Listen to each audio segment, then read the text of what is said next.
ഈശോയിൽ സ്നേഹമുള്ളവരെ, ഒരു വലിയ സന്തോഷത്തിൻ്റെ നിറവിൽ ഏതു പ്രതികൂലതയ്ക്കുള്ളിലും ഒരു സന്തോഷം. ആ സന്തോഷം മറ്റാരുമല്ല, അത് രക്ഷകനായ യേശുവാണ്. രക്ഷാദീപമായി ജ്വലിക്കുന്ന, പ്രകാശിക്കുന്ന ഈശോ. അതുകൊണ്ടല്ലേ ഈശോ ജനിച്ചപ്പോൾ മാലാഖവൃന്ദങ്ങൾ പാടി അത്യുന്നതത്തിൽ ദൈവത്തിന് മഹത്വം, ഭൂമിയിൽ ദൈവകൃപ നിറഞ്ഞവർക്ക് സമാധാനം. ഒപ്പം ദൂതർ ഇങ്ങനെ കൂടി നൽകി, ഇതാ സകല ജനതകൾക്കും വേണ്ടിയുള്ള വലിയ സന്തോഷത്തിൻ്റെ സദ്വാർത്ത, നിങ്ങൾക്കായി ഒരു രക്ഷകൻ പിറന്നിരിക്കുന്നു. അതേ പ്രിയമുള്ളവരെ, ആ രക്ഷകൻ, ആ ഈശോയുടെ ദിവ്യസ്നേഹത്തിലേക്ക് നമ്മളെ ചേർത്ത് പിടിച്ച് നമുക്ക് അവിടുത്തെ പാടി പ്രകീർത്തിക്കാം. സകല ജനങ്ങൾക്കുമായി ഒരു സദ്വാർത്ത ഇതാ. സകല ജനങ്ങൾക്കുമായി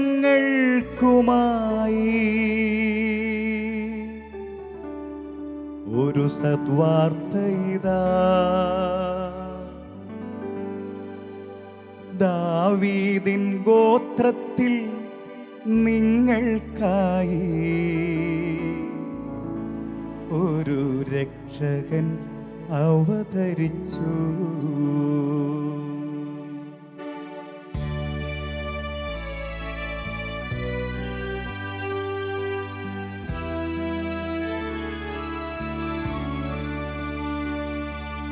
സകല ജനങ്ങൾക്കുമായി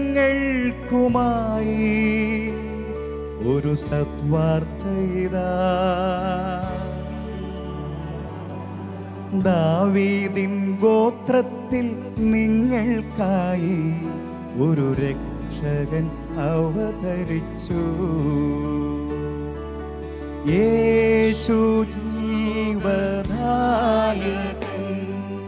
യേശു ജീവദായകൻ, യേശു പാപമോചകൻ, യേശു സൗഖ്യദായകൻ, യേശു ലോകപാലകൻ, യേശു ജീവദായകൻ, യേശു പാപമോചകൻ, യേശു സൗഖ്യദായകൻ. അതേ പ്രിയമുള്ളവരെ, യേശു ലോകപാലകനാണ്, യേശു ജീവദായകനാണ്, യേശു പാപവിമോചകനാണ്, ഈശോ സൗഖ്യദായകനായി നമ്മുടെ ജീവിതങ്ങളിലേക്ക് ചേർന്ന് നിൽക്കുന്നവനാണ്. അതാണ് സകല ജനതകൾക്കും വേണ്ടിയുള്ള വലിയ സന്തോഷത്തിൻ്റെ സദ്വാർത്ത. രോഗികൾക്കെന്നും ആശ്വാസമായി, പീഡിതർക്ക് ആനന്ദമായി, പാപവിമോചനമേകിടുവാൻ ഇതാ രക്ഷകൻ വരുന്നു, രക്ഷകനായ യേശുക്രിസ്തു. രോഗികൾക്കെന്നും ആലംബമായി, പീഡിതർക്കാശ്വാസമായി, രോഗികൾക്കെന്നും ആലംബമായി, പീഡിതർക്കാശ്വാസമായി, പാപവിമോചനമേകിടുവാൻ ഒരു രക്ഷകൻ അവതരിച്ചു.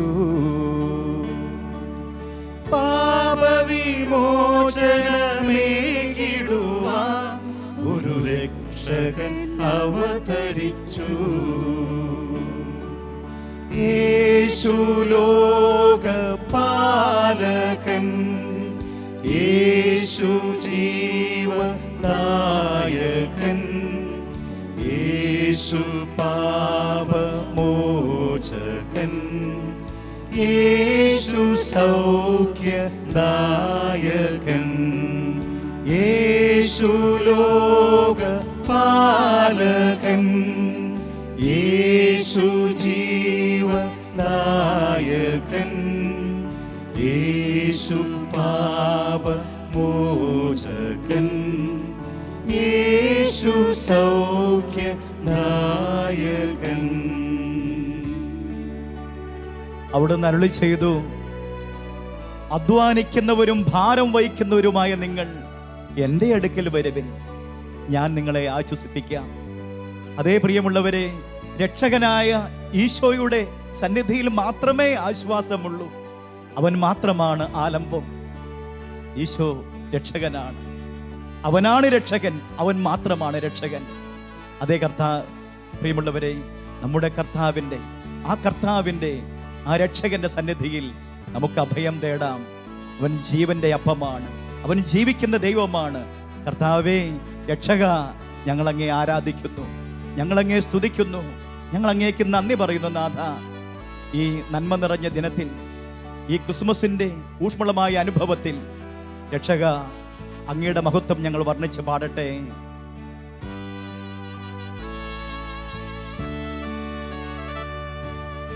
അധ്വാനിക്കുന്നവർക്കത്താണിയായി, ആലംബഹീനർക്കു ആശ്വാസമായി.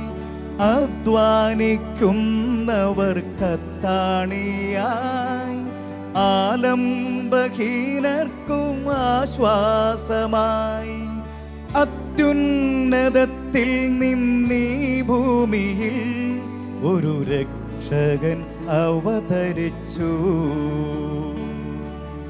അത്യുന്നതത്തിൽ നിന്നീ ഭൂമിയിൽ ഒരു രക്ഷകൻ അവതരിച്ചു. യേശു ലോക പാലകൻ, യേശു ജീവദായകൻ, യേശു പാപമോചകൻ, യേശു സൗഖ്യദായകൻ. ചേർന്ന് പാടാം നമുക്ക്. യേശു ലോക പാലകൻ, യേശു ജീവദായകൻ, യേശു പാപമോചകൻ, യേശു സൗഖ്യദായകൻ. ഓരോരും ഏറ്റുപാടുക, ഏറ്റു പ്രകീർത്തിക്കുക. യേശു ലോകപാലകനാണ്, യേശു ജീവദായകനാണ്, യേശു പാപമോചകനാണ്, യേശു സൗഖ്യദായകനാണ്, യേശു ലോകപാലകൻ. യേശുവേ, യേശു ജീവദായകനായ കർത്താവേ, യേശു പാപമോചകൻ, യേശു സൗഖ്യദായകൻ. ഒരിക്കൽ കൂടി പാടി പ്രകീർത്തിക്കാം. യേശു ലോകപാലകൻ, യേശു ജീവദായകൻ, യേശു പാപമോചകൻ, യേശു സൗഖ്യദായകൻ. ഒരിക്കൽ കൂടി പാടട്ടെ അധരങ്ങൾ. യേശു ലോകപാലകൻ, യേശു ജീവദായകൻ, യേശു പാപമോചകൻ, യേശു സൗഖ്യദായകൻ.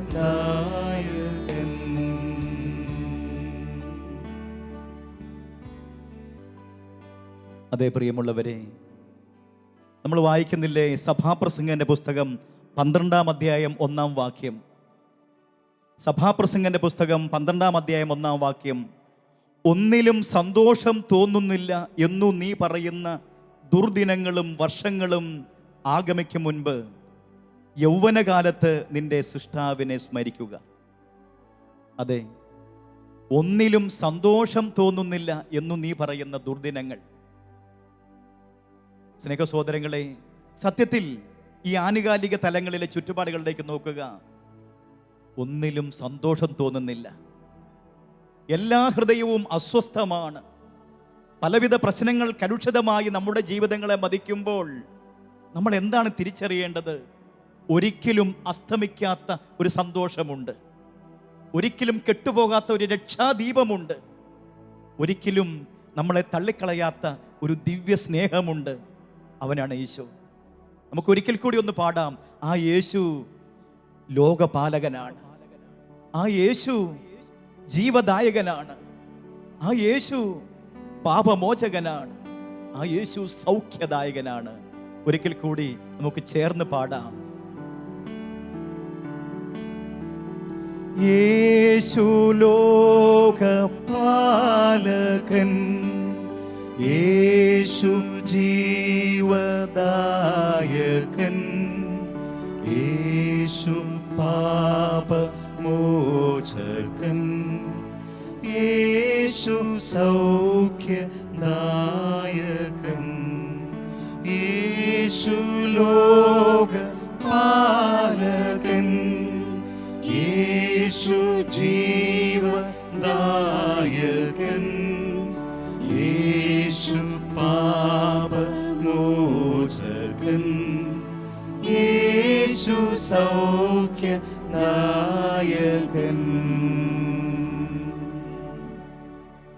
അതെ സഹോദരങ്ങളെ, ഒന്നിലും സന്തോഷം തോന്നുന്നില്ല എന്നു നമ്മൾ പറയുന്ന ദുർദിനങ്ങൾ തീർച്ചയായും നമുക്കറിയാം ഒരുപാട് കലുഷിതമാണെന്നുള്ളത് നമ്മൾ കണ്ടു കഴിഞ്ഞു.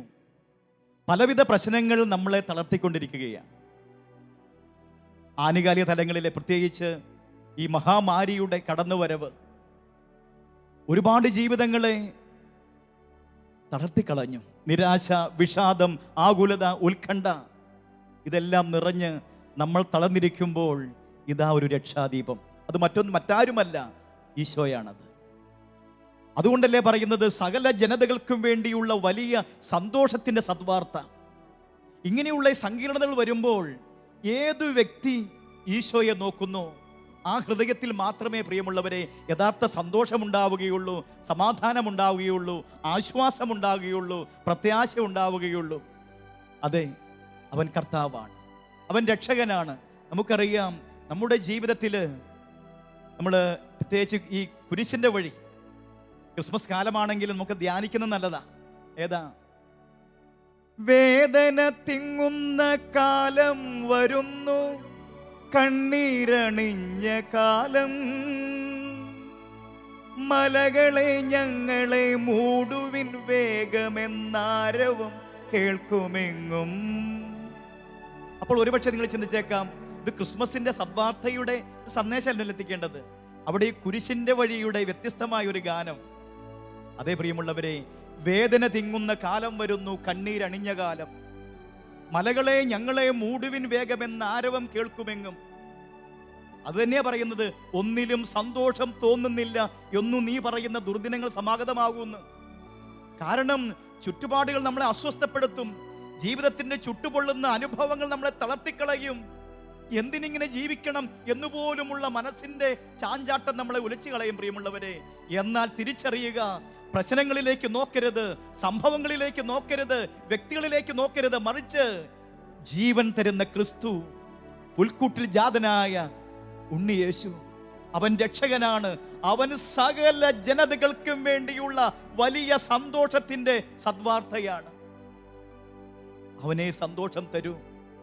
അതുകൊണ്ട് സങ്കീർത്തകൻ പറയുന്നുണ്ടല്ലോ, 34-ാം അധ്യായം 5-ാം വാക്യം, അവിടുത്തെ നോക്കിയവർ പ്രകാശിതരായി അവർ ലജ്ജിതരാവുകയില്ല. അവിടുത്തെ നോക്കിയവർ പ്രകാശിതരായി അവർ ലജ്ജിതരാവുകയില്ല. അതുകൊണ്ട് പ്രിയമുള്ളവരെ, ഇനിയും മഹാമാരി കടന്നു വന്നേക്കാം, ഇനിയും പ്രശ്നങ്ങൾ കലുഷിതമായേക്കാം, അരക്ഷിതാവസ്ഥകൾ നമ്മൾ തളർത്തിയേക്കാം. എന്നാൽ അവിടെ നിന്ന് ഉണരണം, നമ്മൾ ഉജ്ജ്വലിക്കണം, നമ്മൾ വിശ്വസിക്കണം. ആരിൽ? ഈ രക്ഷകനിൽ. അതേ പ്രിയമുള്ളവരെ, അപ്പസ്തോല പ്രവർത്തനങ്ങൾ 16-ാം അധ്യായം 31-ാം വാക്യം നമ്മൾ കാണുന്നുണ്ട്, കർത്താവായ യേശുവിൽ വിശ്വസിക്കുക, നീയും നിന്റെ കുടുംബവും രക്ഷ പ്രാപിക്കുമെന്ന്. അതിന്റെ ഒരു മറുഭാഗം നമ്മൾ വിശുദ്ധ മർക്കോസ് സുവിശേഷത്തിൽ കാണുന്നുണ്ട്. 10-ാം അധ്യായം 22-ാം വാക്യത്തിൽ, അവസാനം വരെ സഹിച്ചു നിൽക്കുന്നവൻ രക്ഷ പ്രാപിക്കും. അപ്പോൾ കർത്താവായ യേശുവിൽ വിശ്വസിക്കുക, നീ നിന്റെ കുടുംബം രക്ഷ പ്രാപിക്കും. അവസാനം വരെ സഹിച്ചു നിൽക്കുക, നീ രക്ഷ പ്രാപിക്കും. അപ്പോൾ അതുകൊണ്ട് ഈ രക്ഷാകര ചരിത്രത്തിന്റെ വഴികളിൽ എപ്പോഴും കൂടെയുള്ള തലമാണ് സഹനത്തിന്റെ തലം. എൻ്റെ പ്രിയമുള്ളവരെ, അതുകൊണ്ട് ഏത് പ്രതികൂലത വരുമ്പോഴും അതിനപ്പുറം എൻ്റെ കർത്താവ് കൂടെയുണ്ടെന്നുള്ള വലിയ ബോധ്യം നമ്മുടെ ഹൃദയങ്ങളെ ഭരിക്കണം. അവിടുത്തെ നോക്കണം. അവർ ഒരിക്കലും തളരുകയില്ല, ലജ്ജിതരാവുകയില്ല, അവർ പ്രകാശിതരാകും. സഹനങ്ങൾ വന്നാലും ഏത് നൊമ്പരങ്ങൾ വന്നാലും യേശുവേ എൻ്റെ രക്ഷക എന്ന് നമ്മൾ ഉറക്കെ വിളിക്കണം, അവിടുത്തോട് ചേർന്നെടുക്കണം. അതുകൊണ്ടാണ് ഈശോ പറഞ്ഞത്, എന്നെ കൂടാതെ നിങ്ങൾക്കൊന്നും ചെയ്യുവാൻ സാധ്യമല്ല. എന്നെ കൂടാതെ നിങ്ങൾക്കൊന്നും ചെയ്യുവാൻ സാധ്യമല്ല. ഞാനൊരു എളിയ അനുഭവം ഓർത്തു പോവുകയാണ്. എൻ്റെ എളിയ രീതിയിൽ ഞാനൊരു ഗാനരചനാ മേഖലയിൽ പ്രവർത്തിക്കുന്ന ഒരു എളിയ ശുശ്രൂഷകനാണ്. അപ്പോൾ ഞാനൊരു അനുഭവം ഞാൻ ഓർത്തു പോവുകയാണ്. ഒരിക്കൽ ഒരു ക്രിസ്മസിൻ്റെ ആദ്യ ദിനങ്ങൾ, അതായത് ഡിസംബർ മാസം 1-ാം തീയതി രാവിലെ പള്ളിയിൽ കഴിഞ്ഞ് ഞാൻ തിരിച്ചു വന്നപ്പോൾ മക്കൾ പറഞ്ഞതുപോലെ ഒരു സ്റ്റാർ എൻ്റെ മക്കളുണ്ട് പറഞ്ഞു, അപ്പേ പോയിട്ട് വരുമ്പോൾ ഒരു സ്റ്റാർ വാങ്ങിക്കൊണ്ട് വരണം കേട്ടോ. ഒരു കുഞ്ഞുങ്ങളായിരുന്നു അന്ന്, വർഷങ്ങൾക്ക് മുമ്പുള്ള സംഭവമാണ്. സ്റ്റാർ വാങ്ങിക്കൊണ്ട് ഞാൻ വീട്ടിൽ ചെന്നു. ഈ മക്കള് എൻ്റെ അടുത്ത് വന്നിട്ട് എന്നോട് പറഞ്ഞു, അപ്പേ സ്റ്റാർ വാങ്ങും. ഞാൻ പാക്കറ്റ് കൊടുത്തു, മോനെ ഇതാ സ്റ്റാർ. അവർ ആ പാക്കറ്റൊക്കെ പാഴ്സലൊന്ന് പൊളിച്ചെടുത്തു. നോക്കിയതിപ്പം നല്ലൊരു നക്ഷത്രം. ആ നക്ഷത്രം വിടർത്തി. മോൻ പറഞ്ഞു, അപ്പേ എന്നാ നല്ല ശേല അപ്പേ ഈ നക്ഷത്രം കാണാൻ. മോളും പറഞ്ഞു, ഓ നല്ല സ്റ്റാറാ അപ്പേ എന്ന് മോളും പറഞ്ഞു. അവർക്ക് സന്തോഷമായി, കാരണം നല്ലൊരു നക്ഷത്രം, നല്ല ഡിസൈനുള്ള ഒരു നക്ഷത്രം. ഉടനെ മോൻ പറഞ്ഞു, അപ്പേ ഇത് കെട്ടിത്തൂക്കിയിടപ്പേ. ഞാനത് മുറ്റത്തെ ചില്ലയിൽ കെട്ടി ഒരുക്കി കണക്ഷനൊക്കെ കൊടുത്ത് റെഡിയാക്കി വെച്ചു. മോള് പറഞ്ഞു, അപ്പേ അത് നക്ഷത്രം തെളിക്കുക. പ്രിയമുള്ളവരെ, ഞാൻ മക്കളോട് പറഞ്ഞു, മക്കളെ സന്ധ്യയാകട്ടെ, കാരണം ഇരുൾ വീഴുമ്പോഴാണല്ലോ നക്ഷത്ര ശോഭയുടെ പ്രസക്തി. അങ്ങനെ നക്ഷത്രം അവിടെ കെട്ടിത്തൂക്കി. സന്ധ്യയായപ്പോൾ മക്കൾ പറഞ്ഞു, അപ്പേ നക്ഷത്രം തെളിക്കുക. സായന്തനം സന്ധ്യ, ഇരുൾ വീണു, ഞാൻ നക്ഷത്രം തെളിച്ചു. പ്രിയമുള്ളവരെ, മുറ്റം മുഴുവൻ പ്രകാശധോരണി പരത്തി നക്ഷത്രം ഇങ്ങനെ മെല്ലെ ഇളകിയാടുകയാണ്. മുറ്റം മുഴുവൻ ഇങ്ങനെ പ്രകാശധോരണി പരത്തി. വളരെ മനോഹരമായ അനുഭവം. കുഞ്ഞുങ്ങളെ സംബന്ധിച്ച് അതൊക്കെ നല്ല കാഴ്ചയാണല്ലോ. അവർ ഈ നക്ഷത്രത്തിൻ്റെ ഭംഗിയും ഈ ശോഭയൊക്കെ കണ്ടിങ്ങനെ അപ്പയോട് പറഞ്ഞു, അപ്പയോ നല്ല ശേല കേട്ടോ. എൻ്റെ ഭാര്യയും പറഞ്ഞു, നല്ല നക്ഷത്രം കേട്ടോ വേവിച്ചേട്ടാ എന്നൊക്കെ പറഞ്ഞ് ഞങ്ങളിങ്ങനെ അത് ഭംഗിയൊക്കെ ആസ്വദിച്ച് നിൽക്കുക. കാരണം സുഷിരങ്ങളിലൂടെ ഇങ്ങനെ പ്രകാശമെല്ലാം ഇങ്ങനെ മുറ്റത്ത് പരന്നിരിക്കുന്നു. ആ നക്ഷത്രം മെല്ലെ ഇങ്ങനെ ഇളകിയാടുകയാണ്. അങ്ങനെ ഞങ്ങൾ ഭംഗി ആസ്വദിച്ച് നിൽക്കെ പെട്ടെന്ന് കറണ്ട് പോയി. കൂരിരുട്ട്. അപ്പേ കറണ്ട് പോയി അപ്പേ. മോൻ പറഞ്ഞു. ഞാൻ പറഞ്ഞു, സാരമില്ലടാ, ഇപ്പം തന്നെ വരും. തെല്ല് സമയം കഴിഞ്ഞപ്പോൾ വീണ്ടും കറണ്ട് വന്നു. വീണ്ടും പ്രകാശം ഇങ്ങനെ പരന്നിരിക്കുക. അപ്പോൾ ഞാൻ ഒരു കാര്യം ശ്രദ്ധിച്ചിരുന്നു. ഈ കറണ്ട് പോയി കഴിഞ്ഞപ്പോൾ അവിടെ നക്ഷത്രം കെട്ടിത്തൂക്കിയിട്ടിട്ടുണ്ടായിരുന്നു എന്ന് പോലും തോന്നാത്ത രീതിയിൽ അന്ധമായ അന്ധകാരം, കട്ടപിടിച്ച അന്ധകാരം വ്യാപിച്ചിരുന്നു. അതിനുമുമ്പ് അവിടെ ഒരു നക്ഷത്രം തെളിഞ്ഞു കിടന്നിരുന്നു എന്ന് പോലും തോന്നാത്ത രീതിയിൽ ഇരുൾ വ്യാപിച്ചിരുന്നു. എന്നാൽ വീണ്ടും കറണ്ട് വന്നു കഴിഞ്ഞപ്പോൾ വീണ്ടും പ്രകാശം. അപ്പോൾ ഈ മോളോട്, അനുജത്തിയോട് ചേട്ടായി, അതായത് മോൻ പറഞ്ഞു കൊടുക്കുന്ന ഒരു കാര്യം എന്നെ വല്ലാതെ സ്പർശിച്ചു. പ്രിയമുള്ളവരെ, ഈ കുഞ്ഞുമോളോട് ചേട്ടായി പറഞ്ഞു കൊടുക്കുക. മക്കൾ പറയാം, പരസ്പരം പറയുക. ചേട്ടായി പറഞ്ഞു കൊടുക്കുക, മോളെ നക്ഷത്രം എന്നാ ശേലാണേലും അതിൻ്റെ അകത്ത് ബൾബ് തെളിഞ്ഞില്ലെങ്കിൽ ഒന്നിനും കൊള്ളൂലാടിയെന്ന്. നക്ഷത്രം എന്നാ ശേലാണെങ്കിലും അതിൻ്റെ ഉള്ളിൽ ബൾബ് തെളിഞ്ഞില്ലെങ്കിൽ ഒന്നിനും കൊള്ളൂലാടി എന്ന് ആ മോൻ മോളോട് പറഞ്ഞു കൊടുക്കുകയാണ്. കുഞ്ഞുങ്ങൾ തമ്മിൽ സംസാരിച്ചതാണെങ്കിലും ആ സംഭവം ഒരു വലിയ അനുഭവമായി എന്നിൽ നിറഞ്ഞു. കാരണം അതിനൊരു വലിയ അർത്ഥത്തിൻ്റെ ആഴമുണ്ട്. പിള്ളേർ പറഞ്ഞതാ, പക്ഷേ ഒരു കാര്യം എൻ്റെ ഹൃദയത്തിൽ ഈശോ പതിപ്പിച്ചു തന്നു. മോനെ വേവിച്ച, നീ എങ്ങനെയൊക്കെ നടന്നാൽ, ഭയങ്കര പാട്ടും പരിപാടികളൊക്കെ നടന്നാലും ശരി, നീയൊക്കെ എന്തൊക്കെ ചെയ്താലും ശരി, നിന്റെ ഉള്ളിൽ ഞാനെന്ന രക്ഷാദീപം, ഞാനെന്ന പ്രകാശം ജ്വലിച്ചില്ലെങ്കിൽ നിന്റെ ഈ കഴിവിനും ഒക്കെ എന്താ പ്രസക്തിയുള്ളത്? പ്രിയമുള്ളവർ, ഒരു വലിയ പാഠം ഞാൻ പഠിച്ചു. നക്ഷത്രം വലിയ ഡിസൈനൊക്കെ ഉള്ളതാ, മനോഹര ശോഭയ്ക്ക്, അതല്ലെങ്കിൽ അതിന് പ്രത്യേകമായി ഡിസൈനൊക്കെ ചെയ്ത് ഒരുക്കി ചെയ്ത. പക്ഷേ ആ ഡിസൈനിന്റെ പൂർണ്ണതയ്ക്ക് അർത്ഥമുണ്ടാകണമെങ്കിൽ അതിനുള്ളിൽ ബൾബ് തെളിയണം, പ്രകാശിക്കണം. എങ്കിൽ മാത്രമേ നക്ഷത്രത്തിൻ്റെ ഡിസൈനിങ്ങിനും അതിന് പ്രസക്തിയുള്ളൂ. എന്നതുപോലെ എൻ്റെ സ്നേഹ സഹോദരങ്ങളെ, നിങ്ങളും ഞാനും ഉൾപ്പെടെ നമ്മുടെ ജീവിതത്തിൻ്റെ തലങ്ങളിൽ എത്ര വലിയ ഉന്നതിയോ പേരോ പ്രശസ്തിയോ സമ്പത്തോ സ്ഥാനമാനമോ മഹോന്നതമായ പദവികളോ, ഇതൊക്കെ ഡിസൈൻസ് മാത്രമാണ്.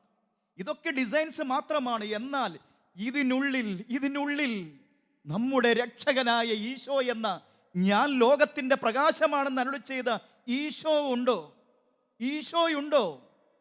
ഈശോയുണ്ടെങ്കിൽ നമ്മുടെ ഏതു തലങ്ങളിലെ പ്രവർത്തനങ്ങളിലും, അത് നന്മയുടെ പ്രവർത്തന വഴിയായി ആണെങ്കിൽ അവിടെ ഏറ്റവും ശോഭയുടെ നിറവ് നൽകാൻ പറ്റും. യേശുവിന് സാക്ഷ്യം വഹിക്കാൻ പറ്റും. പ്രിയമുള്ളവരെ, ഒരുപക്ഷെ പ്രതികൂലതകൾ ഉണ്ടാകാം, സഹനങ്ങൾ ഉണ്ടാകാം, തീർത്താ പ്രശ്നങ്ങളുടെ ഇടയിലായിരിക്കാം. അതിനും മധ്യേ എനിക്ക് സന്തോഷിക്കാൻ പറ്റും, നന്മയുടെ പ്രകാശം പരത്താൻ പറ്റും. എന്തുണ്ടെങ്കിൽ? ഈശോ എന്ന ആ രക്ഷകൻ ഉള്ളിലുണ്ടെങ്കിൽ, ഹൃദയത്തിലുണ്ടെങ്കിൽ. ആയതിനാൽ എൻ്റെ സ്നേഹ സഹോദരങ്ങളെ, ആ കർത്താവിനെ ചേർത്ത് പിടിക്കുമ്പോൾ നമ്മുടെ ജീവിതം പ്രകാശപൂർണമായി മാറും. നമുക്കും തിരിച്ചറിയാം, എന്തൊക്കെയുണ്ടെങ്കിലും ഈശോ ഇല്ലെങ്കിൽ ജീവിതം അന്ധകാരമാണ്.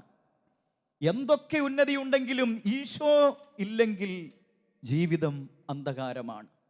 ഏതായാലും ആ അനുഭവത്തിൽ നിന്ന് ഒരു കുഞ്ഞു പാട്ട് കുറിച്ചു. ആ പാട്ടിൽ നിന്നാണ്, ഒരു പക്ഷേ നിങ്ങൾ കേട്ടിട്ടുണ്ടാവാം. സ്നേഹത്തൂവാല കൊണ്ടു തുടയ്ക്കാം എൻ്റെ ഈശോയെ നിൻ പൂമുഖം, സ്നേഹത്തൂവലാൽ ഞാനൊരുക്കാം ഈശോയെ ഒരു വെൺകിരീടം. വാവാ സ്നേഹരാജാവേ, എന്നെന്നും എന്നുള്ളിൽ വാഴാൻ. വാവാ സ്നേഹത്തിൻ പൂനിലാവേ, എന്നുള്ളിൽ വെൺശോഭയേകാൻ. അതുകൊണ്ട് വാവാ സ്നേഹത്തിൻ പൂനിലാവേ, ഞാനാകുന്ന ഈ ജീവിതത്തിൽ വെൺശോഭയേകാൻ അങ്ങനിൽ വസിക്കുക. വാവാ സ്നേഹരാജാവേ, എന്നെന്നും എന്നുള്ളിൽ വാഴാൻ. വാവാ സ്നേഹത്തിൻ പൂനിലാവേ, എന്നുള്ളിൽ വെൺശോഭയേകാൻ. അതേ പ്രിയമുള്ളവരെ, ദൈവത്തെ കൂടാതെ നമ്മുടെ ജീവിതം വെറും ശൂന്യമാണ്. എന്തുകൊണ്ടാണ് നിരാശ നമ്മൾ ഉണരുന്നത്? എന്തുകൊണ്ടാണ് വിഷാദം നമ്മൾ ഉണരുന്നത്? എന്തുകൊണ്ടാണ് ആത്മഹത്യാ പ്രവണത ഉണരുന്നത്? പ്രത്യാശയില്ല, വിശ്വാസമില്ല, എല്ലാം തീർന്നു എന്നാണ് നമ്മൾ കരുതുന്നത്. എന്നാൽ നമ്മളെ ചേർത്ത് പിടിക്കാൻ ഒരു ദൈവമുണ്ട്. അവൻ ഇല്ലായ്മയിലേക്ക് വന്ന് പിറന്നു. സ്വർഗീയ രാജാവായിരുന്നിട്ടും അവൻ കാലിത്തൊഴുത്തിൽ പിറന്നു. എന്തിനു വേണ്ടിയാ? സകല ജനത്തിനും വേണ്ടിയാ. കാരണം കാലിത്തൊഴുത്തിൽ പിറന്നില്ലെങ്കിൽ ഒരിക്കലും ആട്ടിടയന്മാർക്ക് അങ്ങോട്ട് അടുക്കാൻ പറ്റിയല്ല. ഒരു കൊട്ടാരത്തിലാണ് ഈ രാജാവ് പിറക്കുന്നതെങ്കിൽ, ഈ സർവശക്തനായ ദൈവപുത്രൻ പിറക്കുന്നതെങ്കിൽ അവിടേക്ക് ആട്ടിടയന്മാർക്ക് വരാൻ പറ്റുമോ? ഇല്ല. അവരെയും ചേർത്തു പിടിക്കുന്ന സ്നേഹം. കാരണം സകല ജനതകൾക്കും വേണ്ടിയാണ് ഈ സദ്വാർത്ത, സുവിശേഷം. സദ്വാർത്ത അതാണല്ലോ, സുവിശേഷം അതാണല്ലോ. അതാണ് വചനം. ആ വചനം മാംസമായി രക്ഷകൻ യേശു. ആ യേശു സകല ജനതകൾക്കും വേണ്ടിയുള്ളതാ പ്രിയമുള്ളവരെ, നമുക്കറിയാമല്ലോ. അതുകൊണ്ട് ഇത് കേട്ടുകൊണ്ടിരിക്കുന്ന തളർന്നടിഞ്ഞ ജീവിതങ്ങളെ തിരിച്ചറിയുക. ഈശോ നിന്നെ വിളിക്കുന്നു, നിന്നെ നെഞ്ചോട് ചേർക്കുവാൻ. നീ ഇനി കരയരുത്. നിന്റെ കരച്ചിൽ നിർത്തി കണ്ണുനീർ തുടയ്ക്കുക. നിനക്ക് വേണ്ടിയാ രക്ഷകൻ ജനിച്ചത്, നമുക്ക് വേണ്ടിയാ. അവിടെ നമ്മളെ തള്ളിക്കളയുകയില്ല പ്രിയമുള്ളവരെ, തള്ളിക്കളയുകയില്ല. അവൻ വേണം നമുക്ക്. ആ ഈശോ നമ്മുടെ ഹൃദയത്തിൽ വസിക്കണം. അങ്ങനെയെങ്കിൽ നമ്മുടെ ചുറ്റുപാടിൽ നമുക്കും രക്ഷാദീപമായി മാറാൻ പറ്റും. ഈശോ പറഞ്ഞില്ലേ, ഞാൻ ലോകത്തിൻ്റെ പ്രകാശമാണെന്ന്. അവിടുന്ന് നമ്മോടും പറഞ്ഞു, നിങ്ങൾ ലോകത്തിൻ്റെ ദീപങ്ങളാണ്. കണ്ടോ? അപ്പോൾ നമ്മളും ഈ പ്രകാശം ഉൾക്കൊണ്ടുകൊണ്ട് തന്നെ നമ്മൾ പങ്കുവെക്കണം ഈ ചുറ്റുപാടുകളിലേക്ക് പ്രകാശം. ദൈവത്തെ ഒരിക്കലും മറക്കാതിരിക്കുവാൻ. ദൈവത്തെ മറന്നുള്ള പ്രയാണമാണ് നമ്മുടെ ജീവിതത്തിൻ്റെ നിരാശയ്ക്കും വിഷാദത്തിനും ഒരുപക്ഷെ സർവനാശത്തിന് വേണ്ടിയുള്ള, അല്ലെങ്കിൽ എന്തിന് ഇനി ജീവിക്കുന്നത് എന്തിനാന്ന് പോലെയുള്ള ആ വിഷാദത്തിൻ്റെ ആഴങ്ങൾക്ക് പോലും കാരണം എന്താ? ദൈവത്തിൽ നകന്നു പോകുന്നു. തീയിൽ നിന്ന് അകന്നു പോയാൽ ചൂടും പ്രകാശവും നഷ്ടമാകും പ്രിയമുള്ളവരെ. പിന്നെ ഇരുളും തണുപ്പും അവശേഷിക്കുന്നത്. അതുകൊണ്ട് ആ തീയ് അത് ഈശോയ, ആ നീതി സൂര്യൻ അവൻ ഈശോയ. ഒരനുഭവം ഞാൻ ഓർക്കുകയാണ്. ഒരിക്കല് ഒരു വർഷാവസാന രാത്രി, ഇത് ഞാൻ പലയിടത്തും പങ്കുവെച്ചിട്ടുള്ള, എന്നാൽ ഒരിക്കൽ കൂടി പങ്കുവെക്കാൻ ഒരു പ്രേരണ. ഒരു വർഷാവസാന രാത്രിയിൽ ഇതാ ഒരു ഇടവകയിലെ ബഹുമാനപ്പെട്ട വികാരിച്ചൻ എന്നെ വിളിച്ചിട്ട് പറഞ്ഞു, ബേബിച്ച, വർഷാവസാന രാത്രി ഇടവകയിൽ ആരാധനയുണ്ട്, കുർബാനയുണ്ട്, വർഷ അവസാന പ്രാർത്ഥനയുണ്ട്, വർഷ ആരംഭ പ്രാർത്ഥനയുണ്ട്. ബേബിച്ചൊന്ന് വരാവോ, ഇവിടം വരെ ഒന്ന് വരാവോ എന്ന് ചോദിച്ചു. ഞാൻ ചോദിച്ചു, എന്തിനാച്ചാ? അല്ല, അതിന് 1 മണിക്കൂർ ആരാധനയുണ്ട്, അതിനൊന്ന് സഹായിക്കാൻ വരാമോ? ഞാൻ പറഞ്ഞു, അച്ഛാ വരാമെന്ന് പറഞ്ഞു. ഉടനെ ഈ അച്ഛൻ പറഞ്ഞു, ബേബിച്ചൻ പോരുമ്പോൾ ഓർഗനിസ്റ്റിനെ കൊണ്ടുവരൊന്നും വേണ്ട, കാരണം ഈ പാട്ടൊക്കെ പാടി ആരാധന നടത്തുമ്പോൾ ഓർഗൻ വായിക്കാനുള്ള പയ്യൻ ഈ ഇടവകയിലുണ്ട്, ഓർഗനിസ്റ്റ് ഈ ഇടവകയിലുണ്ട്, അതുകൊണ്ട് ബേബിച്ചൻ വന്നാൽ മതി എന്ന് പറഞ്ഞു. ഞാൻ വരാ അച്ഛാന്ന് പറഞ്ഞ് അന്ന് ഞാൻ തന്നെ അവിടെ ചെല്ലുവാണ്. കാരണം അവിടെ ഈ പാട്ടിന് അകമ്പടി സേവിക്കാൻ, ഓർഗൻ വായിക്കാൻ അവിടെ ഗാനശുശ്രൂഷണം ഉണ്ടല്ലോ. അവിടെ ഞാൻ ചെന്നിട്ട് അച്ഛനോട് പറഞ്ഞു, അച്ഛാ നമുക്ക് വൈകിട്ട് ആരാധനയുണ്ട്, കുർബാനയുണ്ട്, നമുക്ക് വർഷ ആരംഭ പ്രാർത്ഥനയുണ്ട്, അപ്പോൾ പാട്ടുകളൊക്കെ ഉണ്ടല്ലോ, നമുക്ക് ആ പാട്ടുകളൊക്കെ ഒന്ന് പ്രാക്ടീസ് ചെയ്ത് നോക്കാമെന്ന് പറഞ്ഞു. അച്ഛൻ ആ ഓർഗനിസ്റ്റിനെ വിളിക്കാവോ? അച്ഛൻ പറഞ്ഞു, ഇപ്പം തന്നെ വിളിക്കാമല്ലോ. ആ ഇടവകയിലെ ഒരു ഓർഗനിസ്റ്റിനെ വിളിക്കുക അച്ഛൻ. അച്ഛൻ വിളിക്കുന്നു, ഹലോ മോനെ. എന്നാ അച്ഛാ? മോനെ വേഗം വരണം കേട്ടോ, ഓർഗനുമായിട്ട് വാ, നമുക്ക് വൈകിട്ടത്തെ പാട്ടുകളൊക്കെ ഒന്ന് പ്രാക്ടീസ് ചെയ്ത് നോക്കണം. ബേബിച്ചേട്ടനൊക്കെ വന്നിട്ടുണ്ട്, നമുക്കിന്ന് പാട്ടുകൾ പ്രാക്ടീസ് ചെയ്ത് നോക്കാം. ഉടനെ ഈ മോൻ പറഞ്ഞു, അച്ഛോ ഇന്ന് വരാൻ പറ്റുമെന്ന് തോന്നുന്നില്ല അച്ഛാ. അച്ഛൻ ചോദിച്ചു, അയന്നാ? അയ്യോ, ഞാൻ അവനോട് ബേബിയോട് ഓർഗനൊന്നും കൊണ്ടുവരണമെന്ന് പറഞ്ഞതാ, നീ വന്നില്ലേ ശരിയാകല. അച്ഛാ ഇന്ന് വരാൻ പറ്റിയല്ല അച്ഛാ, മമ്മി പറഞ്ഞത് ഇന്ന് പോകണ്ട, നാളെ രാവിലത്തെ കുർബാന, ന്യൂ ഇയർ നാളെ രാവിലത്തെ കുർബാനയ്ക്ക് മോൻ പോയി വായിച്ചു, ഇന്ന് പോകണ്ടെന്നാ പറഞ്ഞത്. നീ മമ്മിയുടെ ഫോൺ കൊടുത്തേ, ഞാൻ ചോദിക്കട്ടെ. ഉടനെ അവൻ മമ്മിയുടെ ഫോൺ കൊടുക്കുന്നു. അച്ഛൻ മമ്മിയെ നേരിട്ട് വിളിക്കുക, ഹലോ എന്നാ അച്ഛാ? ഉടനെ മമ്മി മറുപടി കേട്ടു. ഉടനെ അച്ഛൻ പറഞ്ഞു, അതെ മോനെ ആ ഓർഗനുമായിട്ട് വരട്ടെന്ന് പറഞ്ഞു വിട്, രാത്രി ആരാധനയുണ്ട്, കുർബാനയുണ്ട്, അതുപോലെ തന്നെ വർഷാരംഭ പ്രാർത്ഥന, വർഷ അവസാന പ്രാർത്ഥന, പെട്ടെന്ന് വിടാൻ പറഞ്ഞു. ഉടനെ ഈ മമ്മി പറഞ്ഞു, സോറി ഫാദർ. ഞാൻ ചോദിച്ചു, എന്താ? അച്ഛാ ഇന്ന് വിട്ടാൻ പറ്റിയല്ല അച്ഛാ, ഇന്ന് അവന് വരാൻ പറ്റിയല്ല. അച്ഛൻ ചോദിച്ചു, എന്തെങ്കിലും അസുഖം വല്ലതും ഉണ്ടോ അവന്?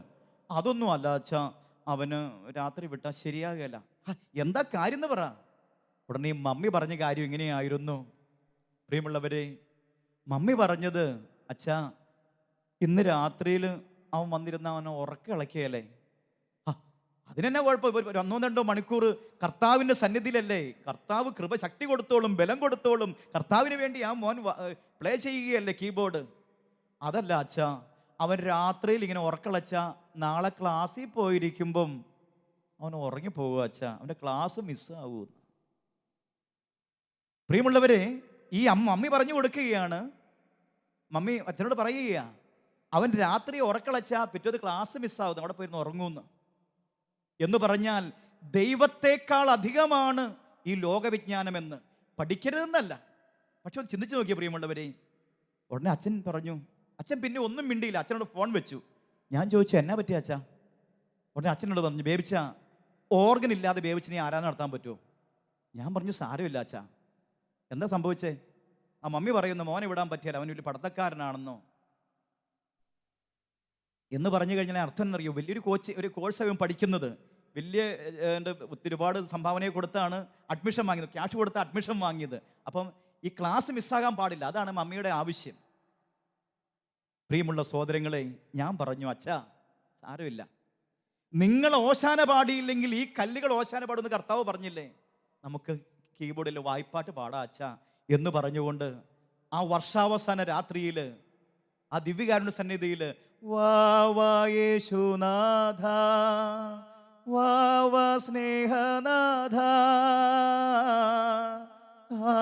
എൻ ഹൃദയം തേടിടും സ്നേഹമേ നീ, വാ വാ യേശുനാഥ, ആരാധന ആരാധന യേശുവേ ആരാധന. ഇങ്ങനെ വെറും വായ്പാട്ട് പാടി ആരാധന നടത്തിയപ്പോൾ ഞാൻ ചിന്തിക്കുക ചെയ്തത്, പ്രിയമുള്ളവരെ, ഈ മോന് പഠിക്കുവാൻ ബുദ്ധിയും ജ്ഞാനവും കഴിവും കൊടുത്തത് പരിശുദ്ധാത്മാവല്ലേ? ഈ മോന് ബലം നൽകിയത്, ശക്തി നൽകിയത്, അതിന് ഊർജം നൽകുന്നത്, അവന് വിവേകം നൽകുന്നത് ഈ പരിശുദ്ധാത്മാവല്ലേ? ആ ദൈവമല്ലേ ഇവനെ പഠിപ്പിക്കുന്നത്? ആ ദൈവം പഠിപ്പിക്കുമ്പോൾ ഈ മമ്മി പറഞ്ഞു കൊടുക്കേണ്ടത് എങ്ങനെയാ? മോനെ, നമ്മുടെ കർത്താവ്, നമ്മുടെ ദൈവം, ആ ദൈവത്തിന് വേണ്ടി മോൻ പോയി പ്ലേ ചെയ്യും മോനെ എന്ന് പറഞ്ഞു വിടേണ്ട മമ്മി നേരെ തിരിക്കുകയാണ്.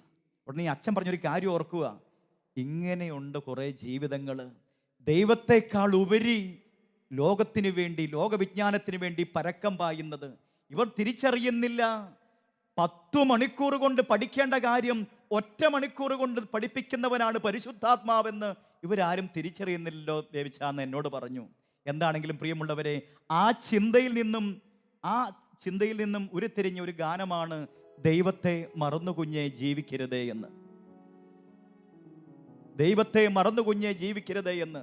അതുകൊണ്ട് പ്രിയമുള്ളവർ, ഈ കാലഘട്ടം കലുഷിതമാകുമ്പോൾ ഒന്നേ ആശ്രയിക്കേണ്ടതുള്ളൂ, യേശു എന്ന രക്ഷകനിൽ ആശ്രയിക്കുക. മറ്റ് ഒരു കാര്യത്തിനും ഉത്തരമില്ല പ്രിയമുള്ളവരെ. ഉത്തരം കിട്ടാത്ത ചോദ്യങ്ങൾക്കുത്തരം ശക്തനാം ദൈവം മാത്രം. ഉത്തരം കിട്ടാത്ത ചോദ്യങ്ങൾക്കുത്തരം ശക്തനാം ദൈവം മാത്രം. ലോകസുഖമോഹമെല്ലാം കടന്നുപോകും, മാനവന്റെ നേട്ടമെല്ലാം തകർന്നു വീഴും. ദൈവത്തെ നീ ആശ്രയിച്ചാൽ രക്ഷ നേടിടും. ഈ ലോകത്തിൽ ധന്യമാകും നിന്റെ ജീവിതം.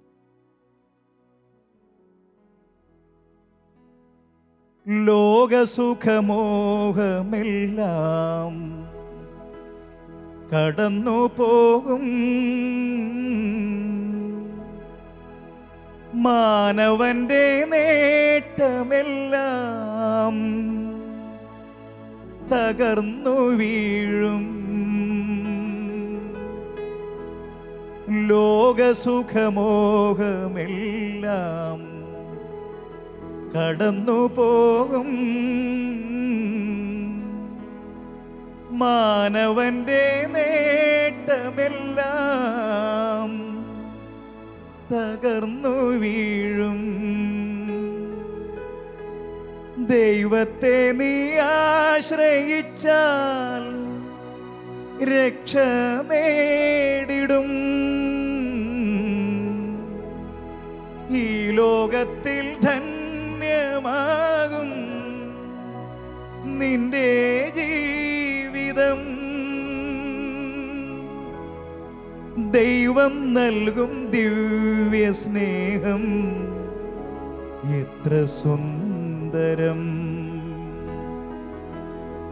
ദൈവത്തെ മറന്നു കുഞ്ഞേ ജീവിക്കരുതേ. ദൈവമല്ലേ ജീവിതത്തിൽ നിന്റെ സർവവും. നമ്മൾ കണ്ടില്ലേ പ്രിയ സഹോദരങ്ങളെ, നമ്മുടെ ബുദ്ധിയും നമ്മുടെ കഴിവും നമ്മുടെ പ്രാവീണ്യവും നമ്മുടെ സമ്പത്തും വെറും ഒരു വൈറസിന്റെ മുൻപിൽ ഞൊടിയിടെ പകച്ചു നിന്നില്ലേ, തകർന്നടിഞ്ഞില്ലേ? മാറ്റമില്ലാത്തവൻ യേശു മാത്രം. അതുകൊണ്ട് പൂർണ്ണ മനസ്സോടെ, പൂർണ്ണ ഹൃദയത്തോടെ, പൂർണ്ണാത്മാവോടെ, സർവശക്തിയോടെ നമ്മുടെ ജീവിതം കർത്താവിന് അടിയറ വയ്ക്കാതെ, പ്രിയമുള്ളവരെ, ഇനിയുള്ള കാലത്ത്, പ്രത്യേകിച്ച് ഇനിയുള്ള കാലത്ത് യഥാർത്ഥ സന്തോഷം അനുഭവിക്കാമെന്ന് കരുതണ്ട. യഥാർത്ഥ ശാന്തിയും സമാധാനവും അനുഭവിക്കാമെന്ന് കരുതണ്ട. കാരണം അവൻ നമ്മുടെ സമാധാനമാണ്. അവനിലാണ് രക്ഷ. അവൻ പറയുന്നു, ഞാൻ നിങ്ങൾക്ക് സമാധാനം തരും, അത് ലോകം തരുന്നത് പോലെയല്ല. ചുറ്റുപാടുകൾ നമ്മൾ കാണുന്നില്ലേ പ്രിയമുള്ളവരെ? എന്താ നമ്മൾ കാണുന്നത്? നമ്മുടെ ചിന്തയും ഭാവനയും ബുദ്ധിയും മരവിക്കുന്ന കാഴ്ചകളും കേൾവികളും കൊണ്ട് നമ്മളിങ്ങനെ അന്തിച്ച് നിൽക്കുക, നമ്മൾ പകച്ചു നിൽക്കുക. ഇതെന്താ, ഇതുപോലെ ഒരു വാർത്ത എനിക്ക് കേട്ടിട്ടില്ലല്ലോ, നമ്മൾ ഇതുപോലെ കാഴ്ചകൾ കണ്ടിട്ടില്ലല്ലോ. കാരണം രാജ്യം രാജ്യത്തിനെതിരാകുന്നു, ഭീകര യുദ്ധങ്ങൾ, ഹൃദയങ്ങളിൽ, കുടുംബങ്ങളിലെല്ലാം ഭീകരതയുടെ യുദ്ധഭൂമിയായി മാറുന്ന അനുഭവം. ഇവിടെ കർത്താവ് നമ്മോട് പറയുന്നു, ശാന്തമാവുക, ഞാൻ ദൈവമാണെന്നറിയുക. സങ്കീർത്തനം 46:10, ശാന്തമാവുക, ഞാൻ ദൈവമാണെന്നറിയുക. നീ അറിയ ദൈവത്തെ, ഞാൻ ദൈവമാണ്, ഞാൻ ദൈവമാണ്, നീ അറിയുക എന്നെ. അതിന് നീ എന്ത് ചെയ്യണം? നീ ഒന്ന് ശാന്തമാകണം. നിന്റെ ഈ പദ്ധതിയും നിന്റെ ഈ പരിപാടിയും നിന്റെ ഈ ദൈവത്തെ കൂടാതെയുള്ള പ്രയാണവും ഒന്ന് സ്റ്റോപ്പ് ചെയ്തിട്ട് നീ എന്നെ തേട്, എൻ്റെ അടുക്കൽ വാ. യേശയ്യ 55:3 പറയുന്നുണ്ടല്ലോ, എൻ്റെ അടുക്കൽ വന്ന് എൻ്റെ വചനം ശ്രവിക്കുവിൻ, നിങ്ങൾ ജീവിക്കും. അതെ, ജീവൻ. പ്രിയമുള്ളവരെ, രക്ഷകനായി യേശു കാലിത്തൊഴുത്തിൽ പിറന്ന് കാൽവരിയിൽ ജീവിതം ഹോമിച്ചു. നമുക്കറിയാം, ആ കാലിത്തൊഴുത്തിലെ രക്ഷകൻ കടന്നു വന്നത് എന്തിനു വേണ്ടിയാ? ഞാൻ വന്നിരിക്കും നിങ്ങൾക്ക് ജീവൻ ഉണ്ടാകുവാനും അത് സമൃദ്ധമായി ഉണ്ടാകുവാനുമാണ്. അതുകൊണ്ട് സ്നേഹ സഹോദരങ്ങളെ, നമ്മുടെ ജീവിതങ്ങളെ ഒരു പൂർണ്ണ മനസ്സിൻ്റെ അടിയറവ് വേണം, പൂർണ്ണ ആത്മാവിൻ്റെ സമർപ്പണം വേണം. സർവശക്തിയോടെ എൻ്റെ കർത്താവിൽ ഞാൻ അഭയം തേടണം. മറ്റാരിലും മറ്റൊന്നിലും രക്ഷയില്ല, ഒന്നിലും രക്ഷയില്ല. ഇനി ആകെയുള്ള ബലം, ഇനി എന്നല്ല, ജീവിതത്തിൻ്റെ ആകെയുള്ള ബലം അത് കർത്താവാണ്. അതുകൊണ്ട് നമ്മുടെ ജീവിതത്തിൽ എപ്പോഴും, ഇത് ഞാൻ ഉൾപ്പെടെ പറയുന്നത്, ഇതൊരു കുറെ ആഹ്വാനവുമായി നിൽക്കുകയല്ല പ്രിയമുള്ളവരെ, ഇത് ഞാൻ ഉൾപ്പെടെ നമ്മുടെ എല്ലാവരുടെയും ജീവിതങ്ങളിൽ ഇത് എഴുതിയിടണം. ദൈവത്തെ മറന്നു കുഞ്ഞെ ജീവിക്കരുത് എന്ന്. ഒരിക്കലും ഞാൻ ഓർക്കുകയാണ്, ഒരിക്കലും ഞാൻ കുമ്പസാരിക്കാൻ പോയപ്പോൾ, ഒരു ബഹുമാൻ വൈദികൻ്റെ അടുത്ത് കുമ്പസാരിക്കാൻ പോയപ്പോൾ, ആ അച്ഛൻ കുമ്പസാരക്കൂട്ടിൽ ഞാൻ എൻ്റെ കുറവുകളൊക്കെ ഞാൻ ഏറ്റുപറഞ്ഞ് ഞാൻ കുമ്പസാരിച്ച് കഴിഞ്ഞപ്പോൾ അച്ഛൻ തന്ന ഒരു ഉപദേശത്തിൻ്റെ ഒരു ഭാഗം ഇങ്ങനെയായിരുന്നു, മോനെ കുഞ്ഞേ, മോൻ കേട്ടിട്ടില്ലേ ദൈവത്തെ മറന്നു കുഞ്ഞെ ജീവിക്കരുത് എന്ന്. അപ്പോൾ എനിക്ക് മനസ്സിലായി, ഇത് വേറെ ആർക്കും വേണ്ടി എഴുതല്ല, ഇത് എനിക്ക് തന്നെ വേണ്ടി എഴുതിയതാണെന്ന്. അതേ പ്രിയമുള്ളവരെ, ദൈവത്തെ മറക്കാതിരിക്കാം നമുക്ക്. കാരണം നമുക്ക് ജീവൻ നൽകുന്നത് അവനല്ലേ. അവൻ ജീവന്റെ ഭോജ്യമാണ്, അവൻ ജീവന്റെ അപ്പമാണ്. അവൻ നമ്മുടെ ജീവിതങ്ങളെ ചേർത്ത് പിടിക്കും. ഒരു വ്യക്തി പോലും തളരണ്ട. കാരണം തളർന്നു പോയാൽ അവനൊന്ന് വിളിച്ചാൽ മതി, യേശുവേ എന്ന് വിളിച്ചാൽ മതി, അവൻ വിളി കേട്ട് ഓടി വരും. അതുകൊണ്ടാണല്ലോ, ഒന്ന് വിളിച്ചാൽ ഓടി എൻ്റെ അരികിലെത്തും. അവൻ കാത്തിരിക്കുക നമ്മുടെ വിളി കേൾക്കാൻ. യേശുവേ എൻ്റെ രക്ഷക എന്നൊന്ന് വിളി കേൾക്കാൻ അവൻ കാത്തിരിക്കുകയാണ്. അവൻ വരും. പ്രിയമുള്ളവരെ, നല്ല ദൈവമല്ലേ നമ്മുടെ ദൈവം, രക്ഷകനല്ലേ. അവന് നമ്മുടെ ജീവിതത്തിൻ്റെ എല്ലാ ഇല്ലായ്മയും വല്ലായ്മയും അറിയാം. ഒന്ന് നോക്കിക്കേ, ഏത് വ്യക്തിക്കും ഉത്തരമല്ലേ ഈശോ. ഇനി ഒരു വ്യക്തി പറയാ, അച്ഛോ പ്രാർത്ഥിക്കണം അച്ഛോ, എനിക്ക് വീടില്ല അച്ഛാ, എനിക്ക് വീട് കിട്ടണം, അതിന് പ്രാർത്ഥിക്കണോ അച്ഛോ എന്നൊരു വ്യക്തി പറഞ്ഞെന്ന് കഴിഞ്ഞാൽ ആ വ്യക്തിക്ക് ഉടനെ ഉത്തരമുണ്ട്. എന്താ? ഒരു സത്രം പോലും കിട്ടാതെ, ഒരു വീട് പോലും കിട്ടാതെ ഭൂജാതനായ ഈശോ ആ വ്യക്തിക്ക് ഉത്തരവാ. അപ്പോൾ ആ വ്യക്തി ഓർക്കുക, ഓ, എൻ്റെ ഈശോയ്ക്ക് വീടില്ലാതെയാണല്ലോ, എന്തിനു വേണ്ടിയാ അവൻ ഭവനമില്ലാതെ ആ കാലത്തൊട്ട് ജനിച്ചത്? എനിക്കും നിനക്കും ഭവനമൊരുക്കാൻ. അതേ പ്രിയമുള്ളവരെ, ഇനി ഒരു വ്യക്തി ഓർക്കുക, എൻ്റെ ജീവിതം എല്ലാവരും എന്നെ പരിഹസിക്കുന്നു, എന്നെ കളിയാക്കുന്നു, എന്നെ ഒറ്റപ്പെടുത്തുന്നു, കുറ്റപ്പെടുത്തുന്നു, മനസ്സിൽ പോലും ചിന്തിക്കാത്ത കാര്യത്തിന് അവരെല്ലാം എന്നെ മാറ്റി നിർത്തുന്നു എന്നൊരു വ്യക്തി ചിന്തിച്ചാൽ അവർക്ക് ഉത്തരം ഈശോയാ. ഗത്സമേനിലെ ഈശോ കണ്ടോ, എല്ലാവരും തള്ളിക്കളഞ്ഞു, കാർക്കിച്ചു തുപ്പി, അവനെ ഇല്ലാത്ത കുറ്റങ്ങൾ ചുമത്തി. അതേ പ്രിയമുള്ളവരെ, എല്ലാറ്റിനും ഉത്തരം ഈശോയാണ്. അതുകൊണ്ട് നമുക്കൊന്ന് ഹൃദയം തുറക്കാം. ആ യേശു ലോകപാലകൻ, യേശു ജീവദായകൻ, യേശു പാപമോചകൻ, യേശു സൗഖ്യദായകൻ. നമ്മുടെ ഹൃദയങ്ങളെ ഒന്ന് ഒരുക്കാം. ഒരു നിമിഷം നിങ്ങളിരിക്കുന്ന ആ ഭവനത്തിൽ, നിങ്ങളായിരിക്കുന്ന ഇടത്ത് തന്നെ ഒന്ന് ശാന്തമാക്കി കരങ്ങൾ നെഞ്ചോടൊന്ന് ചേർത്ത് പിടിച്ച്, എന്നിട്ട് ഒരു തീരുമാനമെടുക്കുക. ഏത് പ്രതികൂലത വന്നാലും, ഏത് സഹനങ്ങൾ വന്നാലും, ആരെല്ലാം എന്നെ ഒറ്റപ്പെടുത്തിയാലും കുറ്റപ്പെടുത്തിയാലും തള്ളിക്കളഞ്ഞാലും, എൻ്റെ ജീവിതം ഒരുപക്ഷെ കടക്കെണിയിൽ ആഴപ്പെട്ടു പോയാലും, ഒരുപക്ഷെ രോഗത്തിൻ്റെ പിടിയിൽ അമർന്ന് കാർന്നു തിന്നുന്ന അവസ്ഥയിൽ രോഗം എന്നെ മതിക്കുമ്പോഴും, ഇല്ല, ഞാൻ തളരില്ല. എൻ്റെ ഈശോ സൗഖ്യദായകനാണ്. ഇനി പാപത്തിൻ്റെ ആഴങ്ങളിൽ ആഴപ്പെട്ട് തളർന്നടിഞ്ഞ് ഇനി എന്തിനാ ഞാൻ ഇങ്ങനെയായി പോയില്ലേ, എല്ലാവരും എന്നെ ഒറ്റപ്പെടുത്തി, ആർക്കും വേണ്ടാത്തവനായി ഞാൻ എന്തിന് നടക്കുന്നു എന്ന് നീ കരുതിയാൽ തിരിച്ചറിയുക, യേശു ഏതു പാപിയെയും നെഞ്ചോട് ചേർക്കുന്നവനാ, അവൻ പാപമോചകനാ. നമുക്ക് ഒരിക്കൽ കൂടി ആ സകല ജനതകൾക്കുമായുള്ള സദ്വാർത്ത. സകല ജനങ്ങൾക്കുമായി ഒരു സദ്വാർത്ത ഇതാ, ദാവീദിൻ ഗോത്രത്തിൽ നിങ്ങൾക്കായി ഒരു രക്ഷകൻ അവതരിച്ചു.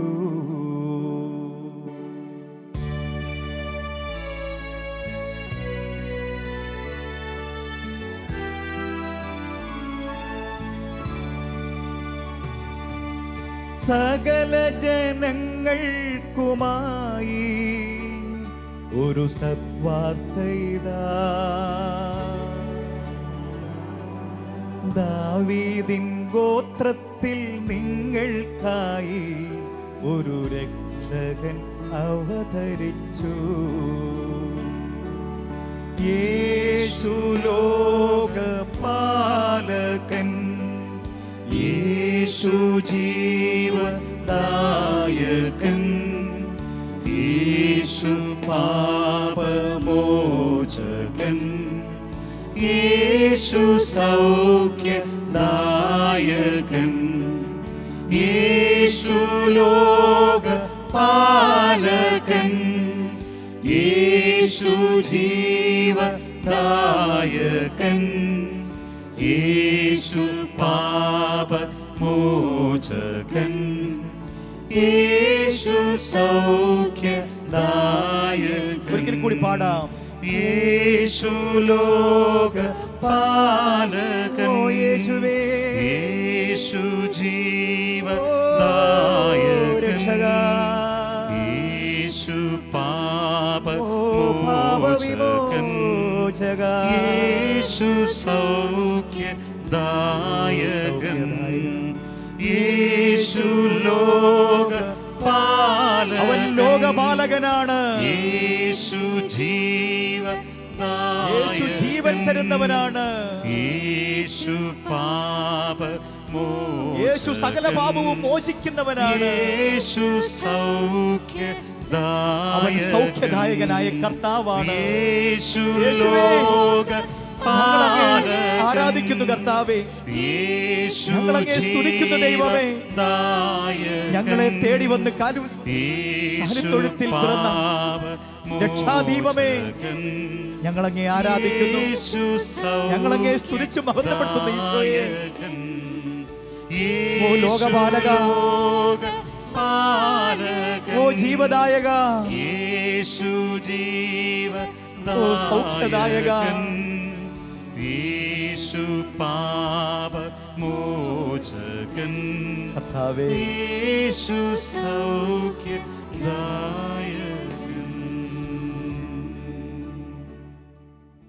അതുകൊണ്ട് ഹൃദയത്തിൽ പതിപ്പിച്ചുറപ്പിക്കാം, യേശു ലോകപാലകനാണ്, യേശു ജീവദായകനാണ്, യേശു പാപമോചകനാണ്, യേശു സൗഖ്യദായകനാണ്.